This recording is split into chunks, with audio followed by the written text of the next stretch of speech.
So this is reconfirmed again when the lawyer Brendan Miller cross-examines Marcel Baudin and talks about this memo that there's this proposal to move the trucks out of Ottawa, and it's supposed to be discussed at a meeting at 3:30 p.m. and decisions made to invoke the Emergencies Act. So definitely the federal government is not acting in good faith to seek any kind of a resolution.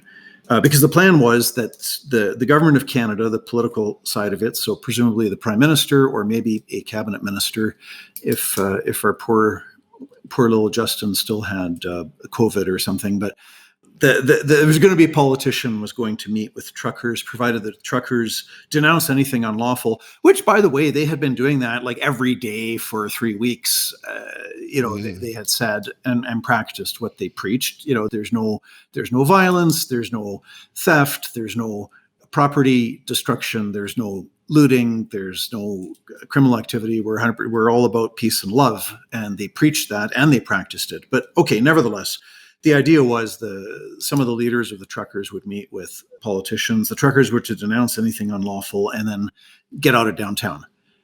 And so there was certainly a willingness there. Obviously, again, there may have been one or two or three or whatever, some small number of trucks that would have said, we're not going to be part of this deal. We're going to stay down here. But then they would have been isolated and more susceptible to forced removal through towing or otherwise. Right, yeah. They kept referring to this as the footprint in the hearings. We want to reduce the footprint and then we can deal with it. And so they had they had one proposal where they could reduce the footprint. That was the one that Wilson was involved with negotiating. That was the mayor's deal. Okay. And that was supposed to result in a meeting with the mayor. And then they had the proposal as well, which would have cleared them all out. And so there wouldn't even have been a need to reduce the footprint.